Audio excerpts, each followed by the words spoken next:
Hi ರೀ ನಮಸ್ಕಾರ. ನಾನು ನಿಮ್ಮ ಧಾರವಾಡ ಹುಡುಗಿ ನೇತ್ರ. ಎಲ್ಲರೂ ಹೆಂಗದಿರಿ? ಆರಾಮದಿರಿ ಅನ್ಕೋತೀನಿ. ಬರ್ರಿ ಇವತ್ತು ಚಿಕನ್ ಗೀ ರೋಸ್ಟ್ ಮಾಡೋಣಂತ. ಸೊ ನಾ ಚಿಕನ್ ಒಳಗೆ ಒಂದು ಸ್ವಲ್ಪ ಮೊಸರು, ಅರಿಶಿನ ಮತ್ತು ಉಪ್ಪು ಹಾಕಿ ಮ್ಯಾರಿನೇಷನ್ ಮಾಡಿಟ್ಟಿದ್ದೆ ರೀ. ಚಿಕನ್ ತೊಗೊಂಡು 1 ಅವರ್ ಮ್ಯಾರಿನೇಷನ್ ಮಾಡಿ ಫ್ರಿಜ್ನಾಗ ಇಟ್ಟಿದ್ದೆ ರೀ. ನೆಕ್ಸ್ಟ್ ಅದಕ್ಕೆ ಇಂಪಾರ್ಟೆಂಟ್ ಅಂದರೆ ಸ್ವಲ್ಪ ಒಂದು 5-6 ಬ್ಯಾಡಗಿ ಮೆಣಸಿನ್ಕಾಯಿ ಸ್ವಲ್ಪ ನೆನೆ ಇಟ್ಕೊರಿ. ಶುಂಠಿ, ಬೆಳ್ಳುಳ್ಳಿ, ಆಮೇಲೆ ಸ್ವಲ್ಪ ಹುಣಸೆಹಣ್ಣು ಸ್ವಲ್ಪ ನೆನೆಗೆ ಇಟ್ಕೊರಿ. ಆಮೇಲೆ ಗೀ ರೋಸ್ಟ್ ಅಂದ್ರೆ ghee is very important. Ghee ಆಮೇಲೆ ಒಂದು 3 ಮೆಣಸಿನ್ಕಾಯಿ ಉದ್ದದ್ದನ್ನು ಕಟ್ ಮಾಡಿ ಇಟ್ಕೊಂಡೇನು. ಆಮೇಲೆ ಮಸಾಲಾಸ್ ರೀ, ಧನಿಯಾ, ಕೊತ್ತಂಬರಿ, ಇವೇನೇನು ತೋರ್ಸಂದ್ರೆ ಇವೆಲ್ಲನೂ, ಜೀರಿಗೆ, ಕಾಳುಮೆಣಸು, ಏಲಕ್ಕಿ, ಚಕ್ಕೆ, ಸ್ವಲ್ಪ ನೀವು ಮೆಂತ್ಯ ಕಾಳನ್ನು ಸ್ವಲ್ಪ ಕಮ್ಮಿ ಮಾಡ್ಕೊರಿ, ಇಲ್ಲ ಜಾಸ್ತಿ ಆಗಿಬಿಟ್ರೆ ಕಹಿ ಬರುತ್ತದೆ.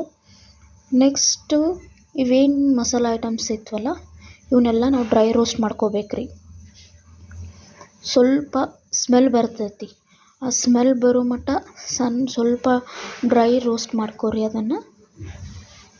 ನೆಕ್ಸ್ಟ್ ಅದು ಡ್ರೈ ರೋಸ್ಟ್ ಮಾಡ್ಕೊಂಡಾದ್ಮೇಲೆ ಒಂದು ಜಾರ್ನಾಗ ಅದನ್ನ ಹಾಕ್ಕೊಂಡ್ಬಿಟ್ಟು ಅದನ್ನು ಪೌಡರ್ ಮಾಡ್ಕೊರಿ. ಫುಲ್ ಏನು ಇದು ಬೇಡ, ಸ್ವಲ್ಪ ತರಿಯಾಗೆ ಮಾಡ್ಕೊರಿ, ನಡಿತೈತಿ. ಈ ಪೌಡರನ್ನ ನಾವು ನೆಕ್ಸ್ಟ್ ಇನ್ನೊಂದು ಜಾರ್ ತಗೋರಿ. ಆ ಜಾರ್ನಾಗ ಇವು ನೆನೆಸಿಟ್ಟಿರೋ ಬ್ಯಾಡಗಿ ಮೆಣಸಿನ್ಕಾಯಿ, ಆಮೇಲೆ ಶುಂಠಿ, ಬೆಳ್ಳುಳ್ಳಿ, ಶುಂಠಿ ಬೆಳ್ಳುಳ್ಳಿ ಹಾಕ್ರಿ. ಆಮೇಲೆ ನೆನೆಸಿಟ್ಟಿದ್ರಂಥ ಸ್ವಲ್ಪ ಹುಣಸೆಹಣ್ಣು ಇಟ್ಟಿದ್ವಲ್ಲ ಅದು ಹಾಕ್ರಿ. ಆಮೇಲೆ ನಾವೇನು ಪೌಡರ್ ಮಾಡಿ ಇಟ್ಕೊಂಡಿದ್ವಲ್ಲ ಮಸಾಲನ ಪೌಡರ್, ಡ್ರೈ ರೋಸ್ಟ್ ಮಾಡ್ಕೊಂಡು ಮಿಕ್ಸಿ ಮಾಡ್ಕೊಂಡು ಅದನ್ನು ಹಾಕ್ರಿ.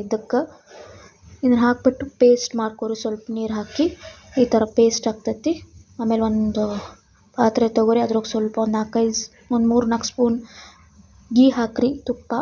ಆಮೇಲೆ ಇನ್ನೂ ಸ್ವಲ್ಪ ಕರಿಬೇವು ಹಾಕ್ರಿ. ಕರಿಬೇವು ಹಾಕಿದ್ರೆ ಅದು ಫ್ಲೇವರ್ ಚೆನ್ನಾಗಿ ಬರ್ತೈತಿ. ಆಮೇಲೆ ನಾವೇನು ಉದ್ದುದ್ದು ಕಟ್ ಮಾಡಿ ಇಟ್ಕೊಂಡಿದ್ವಲ್ಲ ಮೆಣಸಿನ್ಕಾಯಿನೂ ಹಾಕ್ರಿ. ಮೆಣಸಿನ್ಕಾಯಿ ಎಲ್ಲ ಹಾಕಿಬಿಟ್ಟು ಆಮೇಲೆ ಮ್ಯಾರಿನೇಟ್ ಮಾಡಿಟ್ಕೊಂಡಿರೋಂಥ ಚಿಕನ್ ಹಾಕ್ರಿ. ಈ ಮ್ಯಾರಿನೇಷನ್ ಚಿಕನ್ ಒಳಗೆ ನಾ ಹೇಳ್ದಂಗೆ ಮೊಸರು, ಉಪ್ಪು, ಅರಿಶಿನ, ಆಮೇಲೆ ಸ್ವಲ್ಪ ಬೇಕಾದಷ್ಟು ಸ್ವಲ್ಪ ಹಾಕಿ ಸ್ವಲ್ಪ ಫ್ರೈ ಮಾಡಿರಿ. ಒಂದು ಸ್ವಲ್ಪ ನೀರು ಬರೋ ಮಟ್ಟ. ಆ ನೀರು ಬಂದಮೇಲೆ ನಾವೇನು ಮಾಡ್ಕೊಂಡಿರ್ತೀವಲ್ಲ ಮಸಾಲಾನ ಪೇಸ್ಟ್ನ ಹಾಕ್ರಿ ಇದಕ್ಕೆ. ಆಮೇಲೆ ಸ್ವಲ್ಪ ಆ ಪೇಸ್ಟಿಂದ ನೀರು ಹಾಕ್ರಿ. ನೀರು ಹಾಕ್ಕೊಂಡು ಚೆನ್ನಾಗಿ ಒಂದು ಸ್ವಲ್ಪ ಬಾಯ್ಲ್ ಮಾಡಿರಿ. ಒಂದು 5-6 ನಿಮಿಷ ಬಾಯ್ಲ್ ಮಾಡೋಕೆ ಇಟ್ಬಿಟ್ರಿ. ಮಸ್ತ್ ಚಿಕನ್ ಗೀ ರೋಸ್ಟ್ ಭಾರಿ ರೆಡಿ ಆಗ್ತೈತೆ ರೀ. ರೈಸಿಗೆ, ಚಪಾತಿಗೆ, ದೋಸೆಗೆಲ್ಲದಕ್ಕೂ ಭಾರಿ ಆಕೈತಿ. ಟ್ರೈ ಮಾಡಿರಿ. Thank you.